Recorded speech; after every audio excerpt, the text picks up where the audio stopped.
Alors, le premier point, c'est il ne faut pas mettre de la classe inversée partout. Les élèves satureront très vite.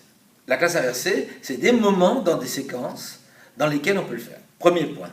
Deuxième point, dans un établissement scolaire, ça peut être un projet général qui vise autre chose, je dirais, que la classe inversée, qui vise à développer la capacité des élèves à devenir plus autonomes dans leurs apprentissages en étant capables de manière individuelle, sans forcément avoir des enseignants, d'aller approfondir un enseignement ou d'aller rechercher des ressources différentes pour mieux apprendre. Alors ça, c'est un point. Mais, il faut aussi rappeler que la classe inversée, ce n'est pas à l'école et à la maison seulement. Ça peut être en classe et hors classe dans l'établissement. Alors, quelles sont les contraintes?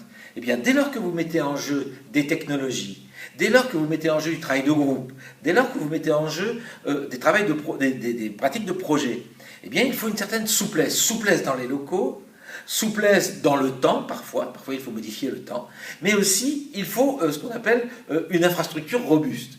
Dès lors que vous introduisez les TIC dans la classe inversée, et en particulier les vidéos, eh bien, il faut que le débit Internet soit suffisant dans l'établissement scolaire, que les élèves puissent éventuellement accéder à des matériels pour pouvoir consulter ces vidéos. Ainsi, si on travaille sur le hors-classe dans l'établissement scolaire, est-ce que les élèves peuvent aisément accéder à un ordinateur connecté à Internet pour faire ce travail d'inversion? Est-ce qu'un élève peut produire des documents et donc est-ce qu'il a accès à ces ressources-là?